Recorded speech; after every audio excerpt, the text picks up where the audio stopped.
बोलो भगवान श्री रामचंद्र जी महाराज की जय। दिग्विजय के निमित्त अपनी सेना सजाकर और शुभ दिन देखकर राजा डंका बजाकर चला। जहाँ तहाँ बहुत लड़ाइयाँ हुईं, सब राजाओं को उसने बलपूर्वक जीत लिया। उसने भुजाओं के बल से सातों द्वीप अपने अधीन कर लिए और सब राजाओं को कर लेकर छोड़ दिया।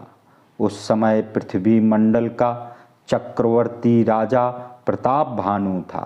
अपनी भुजाओं के बल से संसार को अपने वश में करके राजा ने नगर में प्रवेश किया।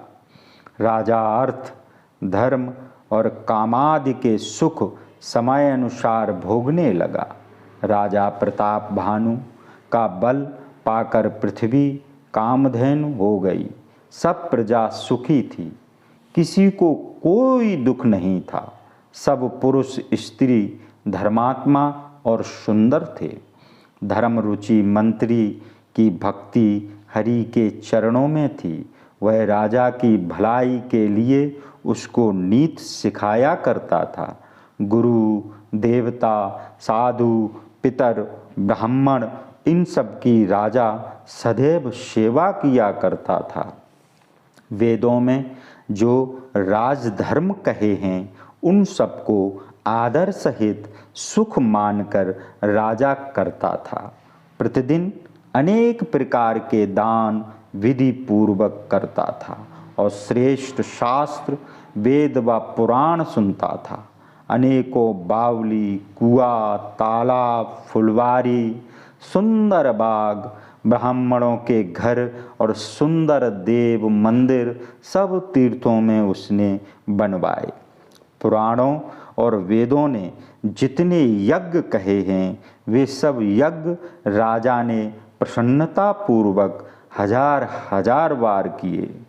राजा के मन में उन यज्ञों के फल की इच्छा नहीं थी। ज्ञानी राजा कर्म, मन और वाणी से जो करता वह सब भगवान वासुदेव को अर्पण करता था। एक बार राजा सुंदर घोड़े पर चढ़ शिकार का सब सामान सजाकर विंध्याचल के घने वन में गया। वहाँ बहुत से उत्तम हिरणों का शिकार किया। वन में घूमते हुए राजा ने एक सूअर देखा। दांतों के कारण ऐसा दिखता था मानो चंद्रमा को पकड़ राहु वन में आ छिपा है। चंद्रमा बड़ा होने से मुंह में नहीं समाता और क्रोध के वश में उगलता भी नहीं। यह तो सूअर की भयानक दाढ़ों की शोभा कही। उसका शरीर भी ऊंचा और बहुत मोटा था। घोड़े का शब्द सुनकर वह घुर्राते हुए चौकन्ना हो इधर उधर कान उठाकर देखने लगा।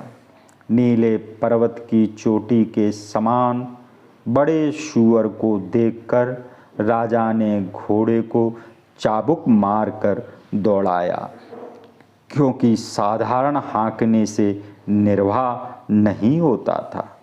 अधिक शब्द करते हुए घोड़े को देखकर सूअर पवनगत से चला। राजा ने तुरंत बाण चढ़ाया। बाण को देखते ही वह पृथ्वी से चिपक गया। राजा ने तक तक कर बाण चलाए, पर सूअर ने छल करके अपना शरीर बचा लिया। कभी दिखाई देता और कभी वह छिपता हुआ भागता जाता था। राजा मारे क्रोध के उसके पीछे लगा हुआ था। राजा क्रोध के मारे उसके पीछे लगा हुआ था। भागता हुआ सूअर दूर ऐसे वन में चला गया जहाँ घोड़े का निर्वाह नहीं था। राजा निपट अकेला था। वन में कठिनाइयाँ बहुत थीं, तो भी राजा उस सूअर का पीछा नहीं छोड़ता था। सूअर ने राजा को बड़ा धीर देखा तो भागकर पर्वत की एक गुफा में घुस गया।